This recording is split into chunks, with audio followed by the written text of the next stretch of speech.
ये कहानी शुरू होती है 18वीं सदी के ऑस्ट्रेलिया में एक घने और रहस्यमय माहौल के साथ। हम एक मासूम सी बच्ची को देखते हैं जो झाड़ियों के पीछे एक छोटे से रोते हुए बच्चे को चुप कराने की कोशिश कर रही थी। तभी अचानक किसी की आवाज आती है और वो लड़की घबराकर वहाँ से चली जाती है। अब कैमरा धीरे से पीछे की ओर शिफ्ट होता है जहाँ एक औरत खड़ी थी जो ये सब दूर से देख रही थी। वो धीरे धीरे बच्चे के पास में आती है और उसे अपनी गोद में उठा लेती है। बच्चा अब धीरे धीरे शांत हो जाता है और फिर वही औरत एकदम शांत चेहरे के साथ अपने गले से एक माला निकालती है और उस बच्चे के गले में डाल देती है। ये पूरा सीन काफी सस्पेंस से भरा होता है, लेकिन उससे भी ज्यादा शॉकिंग चीज तब होती है जब वो औरत उस बच्चे को उठाकर एक ऊंचे झरने के पास में जाती है और बिना किसी चेतावनी या इमोशन के बच्चे को नीचे झरने में फेंक देती है। अब दोस्तों यहाँ पर मूवी का फ्रेम एकदम फ्रीज हो जाता है। इसके तुरंत बाद हम उसी औरत को एक चर्च में बैठा हुआ देखते हैं। वो अपना गुनाह कबूल कर रही होती है। वो बार बार कहते कि उससे बहुत बड़ी भूल हो गई। उसकी आंखों में डर और पछतावा दोनों नजर आ रहा होता है। जल्दी पूरे गाँव में एक खबर फैल जाती है कि इस औरत को उसकी गलती की सजा मिल चुकी है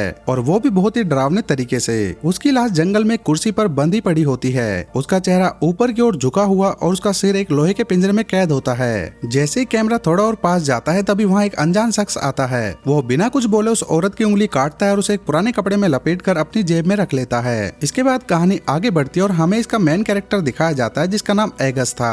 एगस एक साधारण गरीब किसान की लड़की थी जो अपने छोटे भाई और माँ के साथ एक टूटे फूटे घर में रहती थी। उसकी उम्र सिर्फ 17 साल थी और उसकी आज शादी का दिन था। उसके चेहरे पर खुशी साफ झलक रही होती है। एगस, उसका भाई और माँ ये तीनों अपने जरूरी सामान के साथ एक मालगाड़ी में सवार होकर दूसरे गांव की तरफ जा रहे होते हैं। ये सफर उसकी नई जिंदगी की शुरुआत के लिए था। जब ये लोग गाँव पहुँचे तो माहौल एकदम जश्न से भरा था। शादियों की तैयारियां जोरों शोरों पर थी। एगस की शादी वुल्फ नाम के लड़के से होने वाली थी। गाँव वाले इतनी खुशी में थे कि एगस को अपने हाथों पर उठाकर उसका स्वागत किया। एगस के चेहरे पर मुस्कान थी, शायद डर और उम्मीद दोनों साथ में चल रहे थे। वुल्फ की माँ ने उसे एक सुंदर एपिन पहनाया जो उनका पारंपरिक वस्त्र था। फिर उसे एक छोटे बच्चे जैसे पुतले को उसके हाथ में थमा दिया। सब लोग इस पल पर मुस्कुरा रहे थे। यह एक प्रतीक था। उसे समझाया जा रहा था कि शादी के बाद वो सिर्फ एक पत्नी नहीं बल्कि एक माँ भी बनेगी। उसे घर की जिम्मेदारियों के साथ साथ अपने भविष्य के बच्चे की जिम्मेदारियां भी निभानी होगी। खैर शादी हो जाती है, सब लोग नाच गाने में डूबे होते हैं। तभी वुल्फ एगस के पास में आता है और कहता है चलो मैं तुम्हें कुछ खास दिखाना चाहता हूँ। वो उसकी आंखों पर एक पट्टी बांध देता है और एक सरप्राइज उसका इंतजार कर रहा था और उसे एक नए घर में लेकर आता है। यह देख एगस हैरानी से कहती है कि मुझे तो लगा था कि मैं तुम्हारी माँ के साथ रहूंगी। वुल्फ जवाब देता है कि वो घर मेरे भाई को मिलेगा जिस वजह से मैंने अपने जमा किए हुए पैसे और कुछ उधार पकड़कर यह घर खरीदा है। एगस ये सुनकर काफी फिक्रमंद हो जाती है। उसने फौरन कहा कि उधार पैसे लिए हैं आपने, मगर क्यों और अब आप यह कर्जा चुकाएंगे कैसे? वुल्फ मुस्कुराते हुए जवाब देता है कि तुम टेंशन मत लो, यह मेरा काम है, सब ठीक हो जाएगा। उधर सुबह से शाम हो गई थी। गाँव वाले अभी भी डांस कर रहे होते हैं। साथ ही बहुत ज्यादा शराब पीने की वजह से वह नशे में धुत होते हैं। एगस देखते कि वुल्फ भी फुल नशे में है और अपने दोस्तों से बातें कर रहा है। जिसके कुछ देर बाद एगस की फैमिली भी वापस जाने का फैसला करती है। उसका छोटा भाई एगस को कपड़े में लिपटा हुआ एक तोहफा देता है। वो जैसे उसे खोलती है तो वह उस औरत की कटी हुई उंगली थी जिसे सबके सामने मौत की सजा सुना दी। उसका भाई एगस से कहता है कि यह घर तुम्हारे लिए किस्मत की चाबी जैसा है। तुम अपने हस्बैंड के साथ खुश रहोगी और जल्दी ही माँ बनने की खुशखबरी भी दोगी। यह सुनकर एगस बेहद खुश हो जाती है और दोनों भाई बहन गले मिलकर एक दूसरे को याद करने का वादा करते हैं। जब एगस अपने नए घर आती है तो वह अपनी कटी हुई उंगली को चूमकर बिस्तर के नीचे रख देती है, मानो वह उसकी किस्मत को बदल देगी। फिर वह भगवान से दुआ करती है कि उसे एक अच्छी पत्नी और जल्दी ही बच्चे का सुख मिले। कुछ देर बाद वुल्फ नशे की हालत में घर आता है और एगस एक समझदार पत्नी की तरह उसके पास जाकर अच्छा वक्त बिताने की कोशिश करती है, लेकिन वुल्फ उसे डांट कर चुपचाप सो जाने को कहता है। अगली सुबह एगस जब उठती है तो वुल्फ घर पर नहीं होता। वह उसे पूरे घर और अस्तबल में ढूंढती है लेकिन वह कहीं पर भी नजर नहीं आता।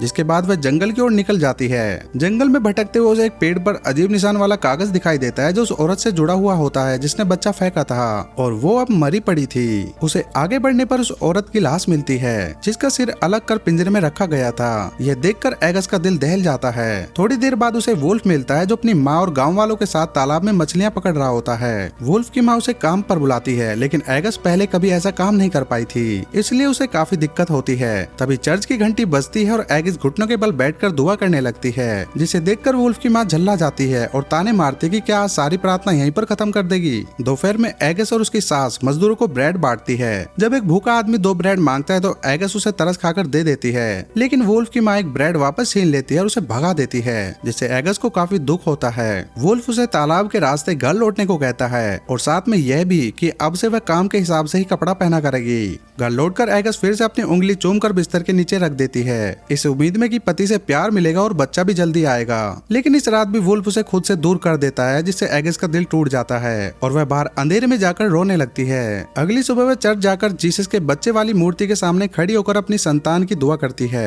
एगस और वुल्फ की माँ तालाब पर कपड़े धोने जाती है, तभी वहाँ एक गर्भवती औरत आती है जो वुल्फ के घर की एक वर्कर होती है। वह जल्दी ही एगस से घुल मिल जाती है और दोनों जंगल में थोड़ा आराम करने चली जाती हैं। लेकिन वह लेटे लेटे एगस की आंख लग जाती है और जब उसकी आंख खुलती है तो उसे एहसास होता है कि वह काफी देर से सो रही है और वो औरत भी वहाँ से जा चुकी होती है। एगस जल्दी से घर लौटती है जहाँ वुल्फ की माँ खाना बना रही होती है। वह पूछती है कि मैं क्या मदद करूं, लेकिन वुल्फ की माँ गुस्से में मना कर देती है और ताना देते है कि अब तक कहाँ थी। एगस कहती है कि वह चर्च गई थी, जिस पर वुल्फ की माँ तंज कसती है कि चाहे जितनी दुआ कर लो, भगवान उस औरत की मदद नहीं करते जो अपने पति का ख्याल नहीं रखती और समय पर खाना नहीं बनाती। वह यह भी कहते है कि तुमने जो पौधा घर में रखा है वह बहुत गंदा है और पूरे घर उसकी वजह से बदसूरत लगने लगा है, इसीलिए उसे फेंक देना चाहिए। यह सब सुनकर एगस का दिल टूट जाता है। वह वुल्फ से पूछती है कि क्या तुम्हारी माँ हर दिन आएगी। वुल्फ कहता है पता नहीं। फिर वह पूछते है कि क्या तुम्हारी माँ मुझसे नफरत करती है। वुल्फ समझाता है कि ऐसा नहीं है, बस मेरी माँ थोड़ी सख्त है और हमारे खून में गुस्सा होता है। लेकिन उस रात भी वुल्फ बिना कुछ बोले चुपचाप सो जाता है, जिससे एगस और भी ज्यादा उदास हो जाती है। वह सोचने लगते है कि आखिर मैं क्या करूं जिससे मेरा पति मेरे पास में आ जाए। वह घर के पीछे बने एक पुराने कमरे में जाती है जहाँ उसने अपनी प्रार्थना की एक छोटी सी जगह बनाई होती है। वहाँ वह भगवान से दुआ करती है, तभी एक तितली आकर उसके चेहरे पर बैठ जाती है। एगस इसे अपने लिए उम्मीद की किरण समझकर खुश हो जाती है। फिर अगली सुबह वो जल्दी उठती है और तालाब पर जाती है ताकि सबके आने से पहले वो मछलियाँ पकड़ ले। लेकिन वह बेचारी एक भी मछली नहीं पकड़ पाती, उल्टा कीचड़ में फंस जाती है जिससे निकल ही नहीं पा रही थी। तभी वुल्फ अपने वर्कर्स के साथ में वहाँ पर आ जाता है, जो एगस को ऐसा देखकर परेशान हो गया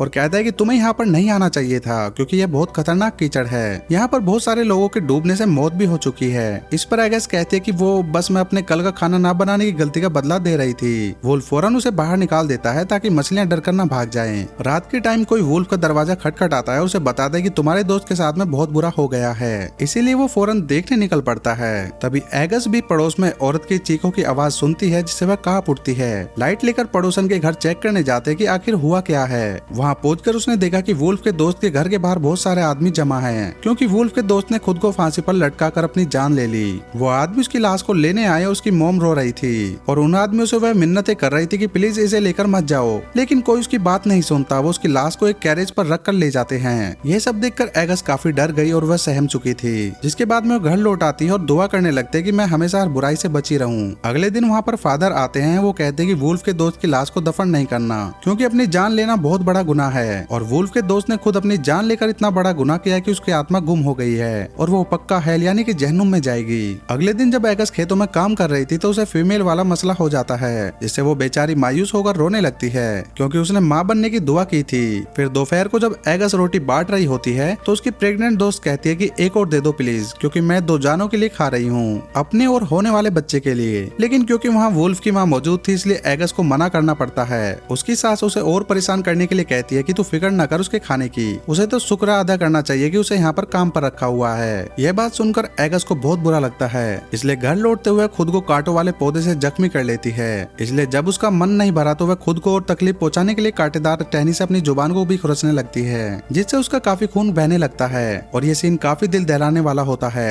ऐसा करने के बाद वहाँ पर रखी सरकटी औरत की लाश के साथ ही लेट जाती है और कुछ देर वहीं पर आराम करने लगती है। रात को जब एगस घर नहीं पहुंची तो वुल्फ की माँ उससे शिकायत कर दी कि देखो तुम्हारी बीवी अभी तक घर नहीं आई, मुझे तो उस लड़की की बड़ी फिक्र लगी रहती है, ना तो टाइम से घर आती है और ना खाना सही से बनाती है और ना ही कोई काम को ढंग से कर पाती है और ना ही तुम्हारा ख्याल उससे रखा जाता है और ना ही बच्चा पैदा कर रही है। ये सुन वुल्फ कहता है कि माँ शांत हो जाओ और एगस को थोड़ा टाइम दे दो, सब कुछ कर लेगी। उसकी माँ कहती है कि तुमने भी गलती की, तुम्हें इस गाँव की किसी लड़की से शादी करनी चाहिए जो ये सारे काम भी करती हो, तुम्हें बच्चे भी पैदा करके देती। अब वो लोग इस बात से अनजान थे कि एगस बाहर खड़ी हुई उनकी सारी बातें सुन रही थी। वो दुखी होकर रोने लगती है, दिल ही दिल में सोचती है कि मैं वुल्फ की माँ को कैसे बताऊं कि बच्चा पैदा होने में मेरा कसूर नहीं बल्कि उनके बेटे का है। खैर एगस अब घर लौटने की बजाय उस सरकटी औरत के पास में लेट जाती है। अपना मन हल्का करने के लिए पूरी रात उसे गाना गाकर सुनाती है। अगली सुबह वो वुल्फ के घर जाने की बजाय अपने पुराने माँ वाले घर जाती है, जहाँ वो खिड़की से अपनी माँ और भाई को देखती है जो आराम से बैठकर नाश्ता कर रहे हैं। कुछ देर बाद उसका भाई अस्तबल में आया, जहाँ वो एगस को सोया हुआ देखता है। उसकी माँ भी वहाँ पर आ जाती है और एगस उन्हें बता दे कि मैं अपने हस्बैंड के घर में नहीं रह सकती, मुझे वहाँ डर लगता है माँ। इस पर उसकी मोम कहती है कि बेटा वही तुम्हारा घर है, मैं तुम्हें अपने पास नहीं रख सकती। हाँ लेकिन जब भी तुम्हें कोई मुसीबत होगी या तुम परेशान हुई हो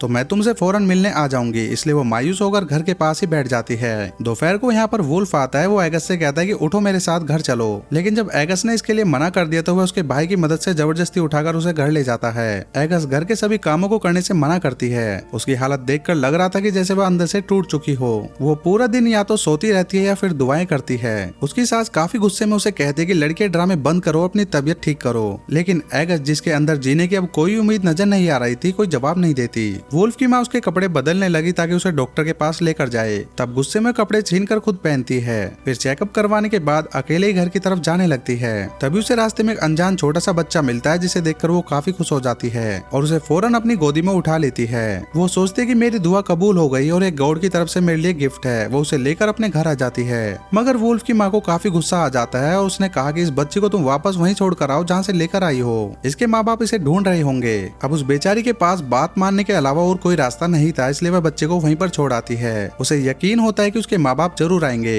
फिर घर आकर वह उस बच्चे के लिए खूब दुआएं करती है। जैसे ही रात हुई वुल्फ गाँव वालों के साथ मौज मस्ती करने और शराब पीने में मगन होता है। उसे अपनी बीवी की जरा भी परवाह नहीं थी जो डिप्रेशन में डूबी हुई थी। अपने बिस्तर पर लेटी हुई एक बार फिर वह कटी हुई उंगली निकालती है। उसका खून चाटकर वह गॉड से दुआएं करने लगती है। अब कुछ ही देर बाद वो कांपते हुए नीचे गिर गई और उसे ऐसे ख्याल नजर आने लगते हैं जिनकी हकीकत से कोई ताल्लुक ही नहीं होता। फिर जैसे उसकी आंख लगी उसे एक ख्याल नजर आता है। वो मिट्टी खोदती है, जमीन में गड़ी हुई उसे अपनी लाश मिलती है जिसे वह समझ गई कि मुझे दफना दिया गया है। फिर अचानक ही उसकी आंख खुलती है। उसे देखा कि वुल्फ उसका गला पकड़ के खड़ा है। वो तंग आ चुका है और उसे समझ नहीं आ रहा था कि वो एगस के साथ क्या करे। फिर अपने गुस्से पर कंट्रोल करके वो कमरे से बाहर चला जाता है। अब काफी टाइम के बाद वो वापस आता है। एगस की हालत देखकर सोचता है कि इसे फिर से डॉक्टर के पास लेकर जाना चाहिए, लेकिन एगस उसे कहते कि इसकी जरूरत नहीं क्योंकि मेरा टाइम आ चुका है। तुम फादर या प्रीस्ट को बुला लो ताकि मैं अपने गुनाह कबूल कर सकूं। यह सुन वुल्फ काफी परेशान हो गया और वो फौरन वहाँ से बाहर निकल गया। कुछ देर बाद वो वापस आता है। एगस को बताता है कि फादर घर पर नहीं है और अब उनसे कल ही मुलाकात होगी। एगस को काफी फिक्र होने लगती है कि कहीं ऐसा ना हो कि मैं अपने गुनाह कबूल के बगैर ही मर जाऊं और मेरी आत्मा नरक में चली जाए। वो सच बताते कि हाँ मैंने चूहे मारने वाला जहर खाया है। यह सुनकर वुल्फ काफी घबरा जाता है, उसे उल्टी करने पर मजबूर करता है। खुशकिस्मती से ठीक टाइम पर जहर उसके अंदर से निकाल लेता है। कुछ टाइम के बाद वुल्फ की माँ वहाँ पर आती है। उसने देखा कि एगस जिंदा तो है लेकिन बहुत कमजोर हो गई है, इसीलिए वो एगस की मदद करते हुए उसे कपड़े पहनाती है और वुल्फ उसे उठाकर उसकी माँ के घर पर लेकर जाता है। वो एगस की माँ अपनी सास को बताती है कि इसने चूहे मारने वाला जहर खाया है और मेरा मानना है कि इस पर किसी शैतान का साया है और मुझे लगता है कि इसका यहाँ पर रहना जरूरी है। सुकून से अपनी माँ के घर की बजाय वह जबरदस्ती मेरे घर पर रहे।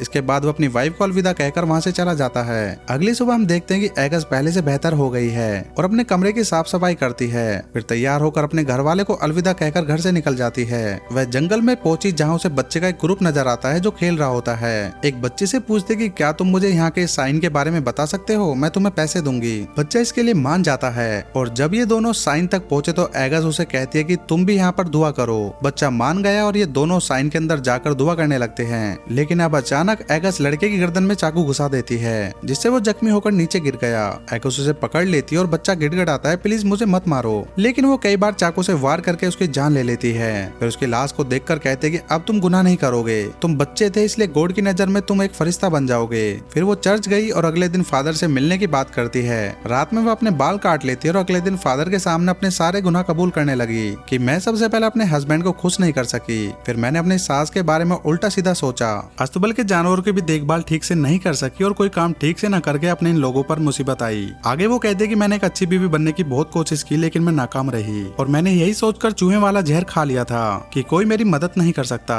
इनके अलावा मैंने एक और बड़ा गुनाह किया है, मैंने एक बच्चे को मार दिया है। ऐसा मैंने इसलिए किया कि शायद वो बच्चा गुनाह नहीं करेगा और मेरी आत्मा को भी सुकून मिल जाएगा। यह सब बताते हुए एगस रो रही थी और अब वो गिड़गिड़ाते हुए गॉड से दुआ करते कि प्लीज मुझे हेल में मत भेजना, मैं माफी मांग रही हूँ तो इसे कबूल कर लीजिए। उसकी पूरी बात सुनकर फादर फैसला करते हैं कि इसके गुनाहों को पाक करे। उन्होंने एगस को कहा कि गॉड ने तुम्हें माफ कर दिया है, जो सुनकर एगस को बहुत सुकून मिलता है। वो एक साथ हंसने और रोने लगती है जैसे उसके दिल का बहुत बड़ा बोझ उतर गया हो। फिर अगले दिन लोग पेड़ों पर उसके गुनाहों की तस्वीर भी लगाते हैं जैसे वो पहले भी करते थे। एगस को फिर जानवरों की खाल पहनाकर रेडी पर डालकर पूरे गांव में घुमाया जाता है। फिर उसे वहां ले जाते हैं जहां उसे मौत के घाट उतारा जाना था। उसे एक कुर्सी पर बैठाकर चेहरे पर मास्क डाल दिया जाता है। इन लोगों में वुल्फ भी था जो काफी दुखी नजर आ रहा होता है और रो रहा था। एगस इस चीज को कबूल करते हुए एक धीरे से गाना गाने लगती है जिसके बाद ही उसका सर काट दिया गया। अब वहाँ खड़े लोगों का मूड अचानक से बदल गया। वह सब ये देखकर खुश होने लगते हैं। फिर एगस की गर्दन से निकलने वाला खून एक बाल्टी में जमा किया जाता है और लोग पैसे देकर अपने कप और ग्लास को भरने लगते हैं ताकि पी सके। क्योंकि उनका मानना था कि उसने अपने गुनाहों को कबूल कर लिया है। उसकी दुआ और माफी कबूल हुई है, इसलिए उसका खून प्योर है और पाक है और उसका खून उनकी जिंदगी में खुशहाली लाएगा और अच्छी किस्मत देगा। अब गाँव वाले खुशी से झूम और उठ नाचने लगते हैं, जबकि एगस का सर एक पेड़ पर लटका दिया जाता है और एगस की कहानी के खात्मे के साथ ये फिल्म भी इधर खत्म हो जाती है। दोस्तों, ना जाने ऐसे ही कितनी लड़कियां अपनी फैमिली से तंग आकर, अपने हस्बैंड से तंग आकर वो ऐसे गलत कदम उठा लेती हैं। तो कृपया करके ऐसा ना करें और अपनी कहानी मुझे जरूर शेयर करें।